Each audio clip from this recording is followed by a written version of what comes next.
your jobs yourself. And you paid your way all the way, and you believe that the notion of building characters is a meaningful concept. Oh, well, I think it's, Socrates said a self-examined life isn't worth living.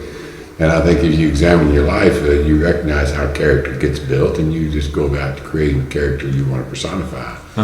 So, but anyway, so my now ex-wife and I were on a honeymoon, and we had been given some marijuana to take. And first big sense of me I ever saw, big old colas, man, they were beautiful. So we were in a little panel truck, and I've got long hair, and we're traveling up north to go to New York. And so we're traveling through New Jersey, and we passed by 55 miles an hour, and we passed by these two New Jersey state troopers standing alongside the road. And one of them pointed at us, and I said, well, Susan, hide everything. It looks like they're going to pull us over for some reason. So about a mile down the road, they came up on us real quick and pulled us over. And so this one guy gets his hands on his gun. He's come walking up the side, and the other fellow come walking up the side, his hand on his gun, and they I rolled down the window, and he says, you were weaving back there, and I said, well, no, I wasn't, and he said, well, step out of the car. Okay, so, they get us out of the car, and they search the car, and I protested, but they search it, and so they find this marijuana that we have there, and they bust us. And so, I wasn't busting any law when I passed by them. They pulled us over strictly because this guy didn't like the way I looked. Or he thought, here's an easy mark, and here's a hippie. I'm just going to pull his ass over and shake him down. And that's exactly what they did. And that happens. Sure, me down. Sure enough, happens to a lot of people. So, I'm driving. He puts me in his squad car, and we're out in the boondocks, and this other guy puts my new wife into his squad car. They're rolling up down these country roads, taking us to this little jail. And so I've got my hands cuffed, and I'm fairly pissed about it, although I'm being cool about it. And I said, man, haven't you ever, I wasn't doing anything. Why'd you pull me over? And he said, well, I could spot you all. And so I said, man, haven't you ever heard of karma? And he looked at me and kind of smiled and took his hand and grasped his crotch and said, I got your karma right here. So I said, well, I guess he's never heard of karma, So he takes me on over there and chains me to some steam pipes in the clerk's office and goes parading the marijuana around because it's the best he's ever seen too. And so, preening up and down, I'm just sitting there. I'm a pretty easy kind of going guy. So they go ahead and book us in, me and my wife, and then she calls some friends in New York. They come get us, host the bond. We're out. On the way out of the jailer hands me 2 joints and says, here, man. He says, everybody knows LaMonica is a jerk.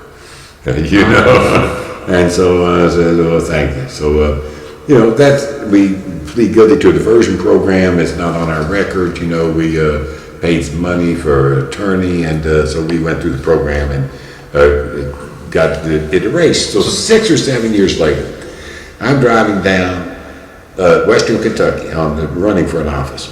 And I just happened to turn on the radio, and of course it comes in an all-points bulletin that police and everybody else in Western Kentucky are to be alerted to a van being driven by what was suspected to be 3 refugees, or 3 fugitives, the Underground Weatherman organization that's been on the run for 25 years now, that apparently were pulled over by a New Jersey state trooper and named Phil LaMonica, who, when he approached the truck, they opened the back door and blew his ass away with a shotgun or some stuff. I don't blew his ass away. I don't know what they used on it.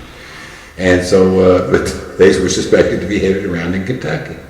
So that Phil LaMonica, I'll be damned. So I looked up at the Sevens and I said, hey, LaMonica, and I grasped my crotch and I said, I got your karma right here, you bastard.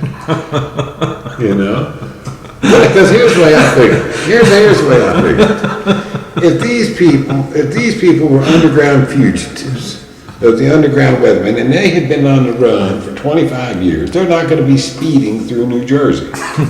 They're going to be traveling down the road, and he's going to be standing there looking at them. He's going to say, I just like the way those people look. I think I'm going to pull them over and shake their ass down too. And that's what he did. He pulled over the wrong people. But by God, he was a tyrant out there. He was a highwayman. That's exactly what it is, a highwayman with a badge. And I can't stand hypocrites. And I can't stand people who misuse authority. And so he learned the lesson of karma. And it's an important lesson to learn.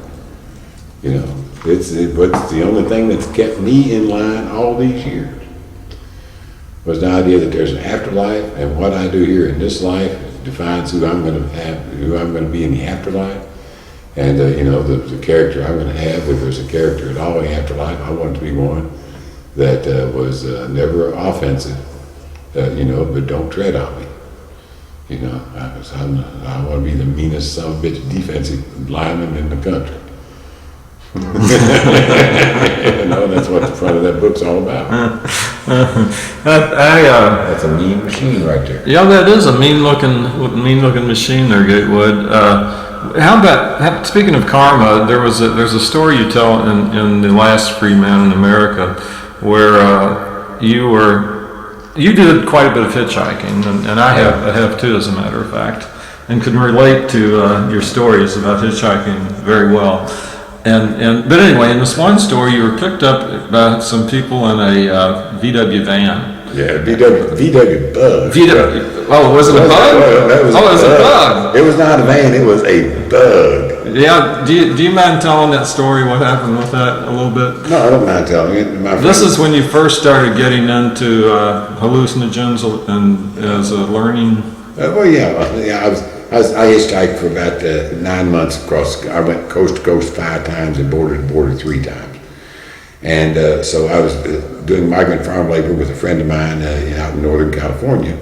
We went down to Berkeley and lived a little bit down there, and you know, did a lot of psychedelics and had a good time. Went to rock shows and lived with 2 beautiful women and just had a great time. So we decided we're going to hitchhike back home, and so we have in our possession a small suitcase and a rifle in a rifle bag. And so we're going to hitchhike from California to Kentucky with this small suitcase and a rifle. And so we get out on the road. This was 1969. We get out on the road and we get a ride. This fellow picks us up fairly late in the evening and says he's going to let us out in a major highway. So he goes out in this desert. We don't see a frigging car anywhere for a long time. And finally he comes to stop in the middle of this frigging desert and says, "Hey, you got to hop out here. This is my driveway." And then points to a gravel road. I said, "I thought you said that there's a lot of traffic around here." He said, "A lot of cars come through here all the time." You know? So anyway, we hop out. He drives a pickup truck. We didn't sit in the back of the pickup truck. The rifle's in the back of the pickup truck. So we get out and get the rifle in the suitcase.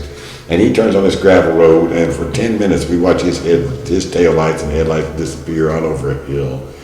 And here we are sitting in the middle of the desert at about 9:30 at night. And man, the stars are bright. I never saw so many stars. And the rattlesnakes, and we know we're on the asphalt because they like the warmth coming up off there. And we're too damn, we can't sit down or lay down because we're afraid of the snakes. And we're sitting there with this damn rifle. And, you know, it's in the middle of nowhere. It's tough to get 2 people picked up. I mean, it's hard enough to get one ride, but to have 2 people and then a rifle to boot. So we're standing there, we're standing about 3 hours, you know. So finally we hear this noise, and it keeps getting closer and closer. And it sounds for all that matter, and we see some lights coming over the hill towards us, headed the way we want to go. And so it's like 10 minutes, we watch these lights come to us. It gets louder and louder, and there's no doubt about it, it's a bug.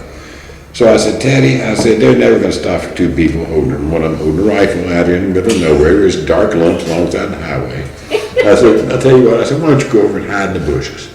And I'll see if I can't get them to stop, and I'll explain the situation to them, and if we don't scare them to death, maybe they'll give us a ride." He said, "Okay, Gatewood." So he takes the rifle, and he goes over into the bushes, and here comes about a mile straight away. This little car's coming, and I hear it now. It's a bug. And, you know, I'm going, oh, my God, they'll never have room for 2 of us, not the rifle either. So I said, should I be out in the middle of the road and wave them down, or should I, you know, just stand alongside the road and act like it's just nothing for me to be standing out here holding out my thumb in the middle of nowhere? Or should I kind of get out there halfway and just kind of, you know, wave them down? So I opted for option number 3, you know, get out there and kind of wave them down, see if they stop. So they slow down as they come up, and I'm in their headlights, and they come to a stop right beside me. And the fellow on the passenger side rolls down